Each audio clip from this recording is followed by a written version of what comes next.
Oke guys bro, sekarang saya akan share video ya. Ini tetap berkutat di masalah elektronik dan elektrik. Ini adalah namanya not ya guys ya. Bagi mereka yang awam, ini alat untuk apa? Ini adalah alat yang digunakan oleh mereka yang punya usaha TV kabel. Alat ini adalah untuk mengkonvert ya, atau mengkonversi dari data digital optik menjadi data digital RF ya. Jadi ini kabelnya keluar dari sini, outputnya dari sini ada 3 ini, sedangkan inputnya nanti kabel optiknya masuk di sini. Dalamannya kayak gini guys ya, kayak gini ini. Ini di sini ada 2 sisi ya. Di sisi sini ini adalah modul pokoknya, notnya ini di sini. Jadi yang mengkonvert atau yang mengkonversi data digital optik ini ya menjadi data digital RF. Iya, ada di sini, ini ke ini ya, keluarnya ya, ke outputnya ini dan juga di daerah ini. Ke daerah ini cuma di jumper oleh satu kabel ini. Sedangkan di daerah ini adalah power supply-nya guys ya. Alat ini mengalami kerusakan mati total ya, katanya si empunya. Jadi tidak bisa ada yang memperbaiki, tidak bisa ada yang nyervis, katanya juga. Katanya si empunya itu. Jadi saya akan nyoba nyervis guys ya. Oke. Saya lainkan dulu kedua sisi ini. Akan saya buka dulu soketnya ini. Ya, ini bisa dibuka ya. Kemudian akan saya kasih soket buatan sendiri. Oh ya, saya perlu perkenalkan dulu guys ya. Ini soketnya ada 4 pin, ini untuk apa saja. Ini saya dekatkan ya.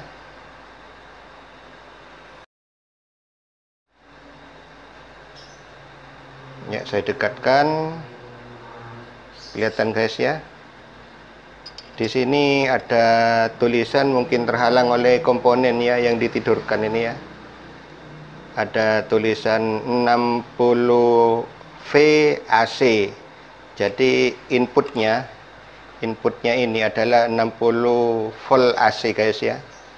Terus di sebelahnya ada tulisan GND atau ground di sebelahnya ya, ini ya. Terus di sebelahnya lagi ada tulisan 24 volt ya. Terus di sebelahnya lagi ada tulisan 5 volt. Ini dua-duanya butuh catu daya DC yang tak lain dihasilkan oleh power supply ini yang ada di dalam ini. Jadi karena ini mati total, saya gak yakin mati total, bisa-bisa cuma power supply-nya tok. Jadi yang mati ya power supply, yang ini insya Allah masih hidup ini. Akan saya coba kasih catu daya eksternal ya, pakai power supply eksternal. Yang ini groundnya ya, yang ini plus 5 voltnya. Nah, saya matikan lampunya dulu biar kelihatan hidup apa enggak ini.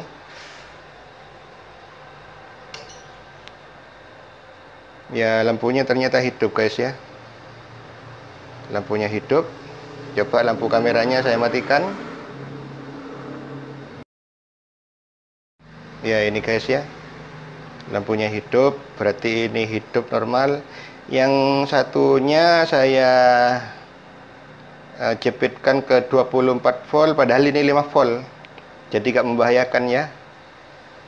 Ya, ternyata lampu indikator merah itu hidup guys ya.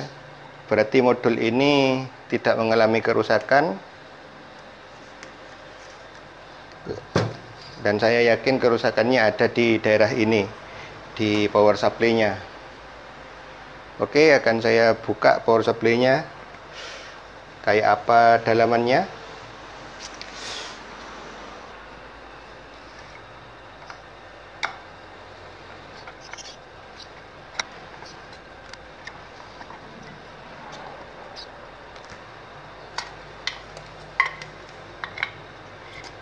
Ya kayak gini guys ya dalamannya, power supply-nya kecil.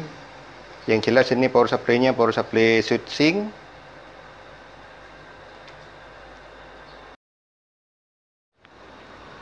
Tindakan pertama yang akan saya ambil guys ya. Jadi ini power supply-nya sudah lepas dari kandangnya ya. Dari kandangnya itu ya. Dari sini sudah dilepas. Ya, sekarang saya akan mempreteli power supply-nya ini. Pertama kali yang akan saya lakukan adalah melepas trafo ini guys ya. Jadi solderannya ini sudah dilepas. Ya ini ya, sudah dilepas. Dan kemudian tancapkan untuk tegangan 60 voltnya. Di sini ada tulisan ini ya. Ada tulisan 60 volt dan sebelahnya ada tulisan ground. Jadi ini gak ada min plusnya karena ini 60 volt AC guys ya, yang diinputkan melalui trafo ini. Oke, akan saya tancapkan trafonya ke sitrom, ke tegangan PLN. Ya, kemudian saya sediakan AVO digital guys ya. AVO digital diarahkan ke hash. Ya ini ya.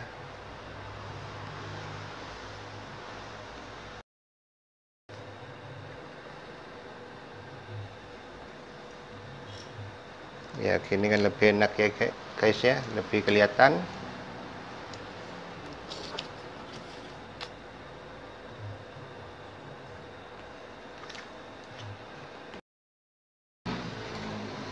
Ya kelihatan guys ya. Kemudian akan saya ukur input dari modul ini. Inputnya adalah sebelah sini guys ya. Tegangan tingginya di sini, sedangkan tegangan outputnya di daerah sini. Tegangan inputnya berarti di kaki ini guys ya. Di kaki ini akan saya ukur keluar berapa hash di sini. Ternyata cuma keluar sekian, berarti ini modul PWM-nya yang bermasalah. Karena apa? Karena ini adalah power supply switching yang tidak luput dari peran PWM itu. Ya keluarnya 50 hash itu asli dari PLN ya. Jadi PWM-nya ini mati guys ya. Ya itu ya, tidak ada yang keluar kilo. Harusnya kilo hash, itu keluarnya cuma hash.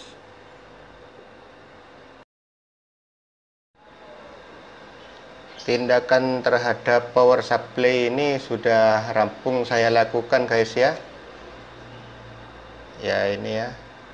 Jadi saya mohon maaf tidak bisa memvideokan secara utuh, bukan karena apa, tapi karena videonya itu amat panjang sekali.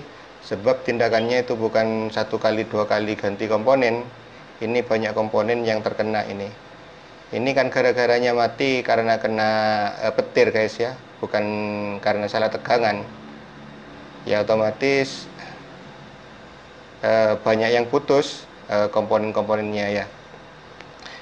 Yang pertama kali saya jumpai ya, sebelum ngukur di trafo itu ya, trafonya kan dibuka dulu terus diukur di kaki-kakinya, itu sikringnya putus. Saya sudah ganti sikring, terus ngukur di kaki input ke trafo ini di daerah sini ya, daerah sini ini ternyata ini guys ya, resistor ini resistor ini.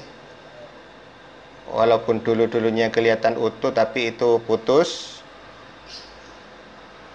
Terus yang lainnya enggak apa-apa. Sedangkan resistor ini adalah input ke IC ini guys ya. Jadi inputnya di IC ini kaki nomor 5 dan nomor 7 ya, ini guys ya.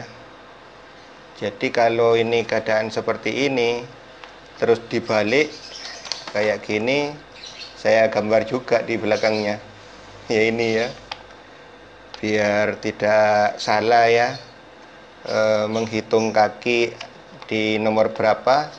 Jadi kalau seperti ini kayak gini bisa ditiru guys ya, gambar ininya, gambar IC-nya.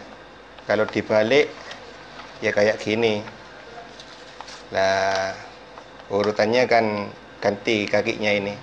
1 2 3 4. Kalau di sini ada di atas gini. 1 2 3 4. Ini bagi mereka-mereka yang mengalami kayak saya, karena banyak pikiran yang jelimet ya. Jadi butuh digambar kayak gini. Jadi setelah diukur di kaki nomor 7 ya, dan nomor 5, yang mana nomor 5 itu adalah ground dan 7 adalah VCC-nya. Yang ini ya, di daerah sini ya. Ternyata sitrum itu atau tegangan itu tidak masuk ya, gara-garanya resistor ini putus. Sesudah ini diganti, ini ndak. Terus ini guys ya, ada resistor di sebelahnya IC. Kalau ini tidak apa-apa, yang ini yang putus. Makanya ini lebih gede, ini cari yang kecil gak ada. Dan juga ini resistor ini juga putus. Sudah saya ganti ya, makanya ini gede juga. Terus ini guys ya, ini terbakar ya, resistor ini ya, yang dekatnya soket ya. Terus ini guys lagi ya, transistor yang mau masuk sitrom atau mau masuk tegangan ke kaki optocoupler inputnya ini di sini ya. Tapi ini gak ada input output sebetulnya optocoupler ini. Ini adalah untuk LED-nya. Ini sebetulnya kan ada semacam LED di dalam ya. Di satu sisi LED, di satu sisi ini adalah penangkap sinar LED. Jadi ketika dia hidup, yang satu nyambung. Jadi cuma sebagai seklar saja. Karena di sini itu tegangannya 0 ya, di kaki 1 2 ini, sedangkan yang memasuk tegangannya adalah dari kaki transistor ini. Jadi setelah saya buka transistornya, ternyata transistornya juga mati. Transistornya ini guys ya,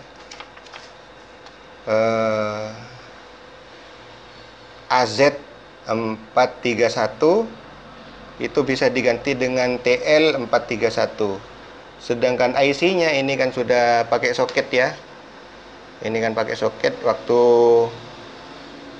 trafonya dilepas dan ngukur lubang di kakinya itu kan ini masih belum soketan. Ini saya ganti soketan, takutnya ada trouble lagi, enak nyabut. Ini aslinya pakai ini guys ya, UC3844B. Ini sudah diganti. IC-nya UC3843AN ini ya, jadi kompatibel ya. Saya berani bilang begitu ya, karena ini sudah bisa berfungsi normal, bisa hidup.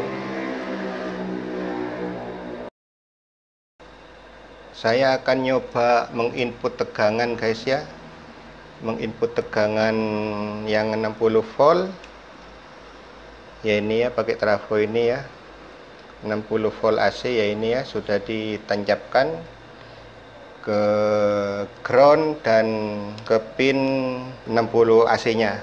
Ya, saya tancapkan. Coba lampunya akan saya matikan. Ya, ini LED-nya hidup guys ya.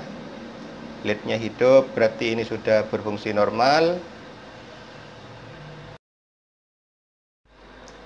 Ini di daerah bawahnya saya cuma sekedar ingin tahu guys ya, frekuensinya itu berapa sih yang dipakai oleh PWM-nya. Kelihatan ya layarnya ini, berapa hertz maksudnya.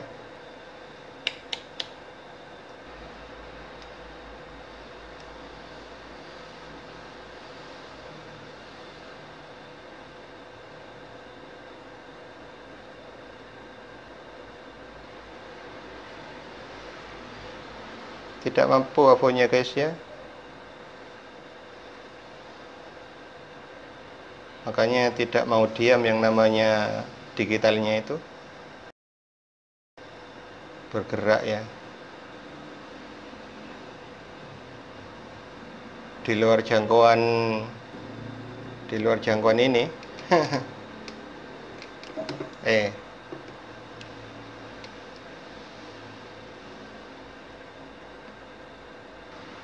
Sekilas terlihat 300 kHz ya.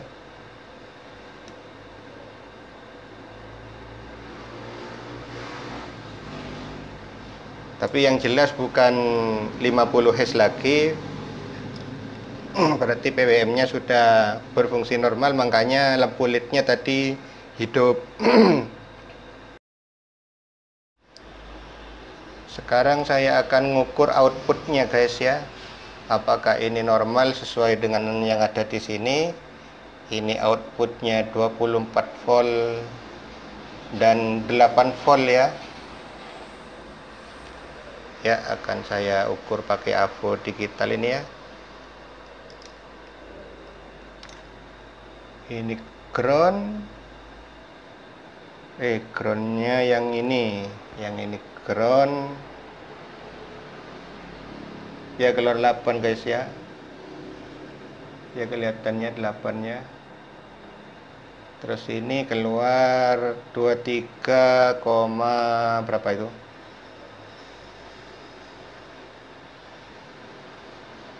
23,8, ya anggaplah 24. Berarti normal guys ya. Sekarang saya akan uji cobakan, langsung ditaruh kembali ke kandangnya ya. Kembali ke boxnya.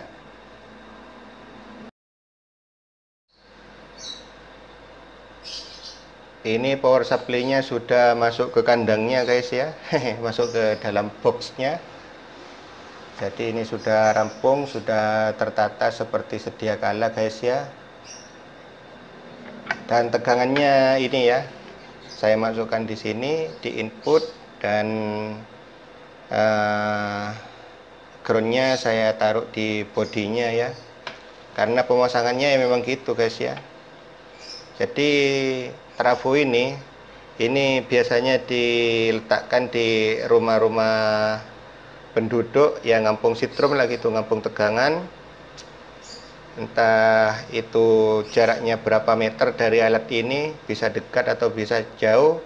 Jadi di tengahnya kabel koaksialnya itu, di tengah-tengah jalan itu dikasih T atau gimana, itu sudah akal-akalannya teknisinya yang mau masang ya. Nah, jadi ini nyoba saya hidupkan. Sudah saya tancapkan ya, saya matikan lampunya ya, indikatornya yang merah itu hidup guys ya. Ini berarti sudah bisa berfungsi normal. Sedangkan lampu LED ini tadi kan hidup waktu diberi tegangan masing-masing ya, masing-masing 5, kemudian dicabut, dipindah ke satunya yang 24. Jadi gantian hidupnya, ini hidup, kemudian ini mati, ini yang hidup. Waktu ini hidup, ini mati, karena tegangannya masing-masing. Jadi kasih kedua-duanya 24 dan 5 volt ya. Tapi ini kenapa kok mati seperti ini? Ini seutuhnya kalau voltasenya yang 5 VDC dan 24 VDC ditancapkan, ini memang mati kayak gini guys ya. Jadi ini akan hidup apabila di sini sudah ada fiber optik dan dihubungkan dengan decodernya, dan lampu ini akan hidup 1, 2, 3 dan seterusnya, itu menunjukkan kekuatan sinyal dari fiber optik tersebut. Ya ini guys ya, ini sudah bisa dipakai ya. Kalau ada kendala Anda memperbaiki barang yang kayak gini, bisa coret-coret di kolom komentar ya. Oke, gitu aja guys ya. Mudah-mudahan video ini bermanfaat.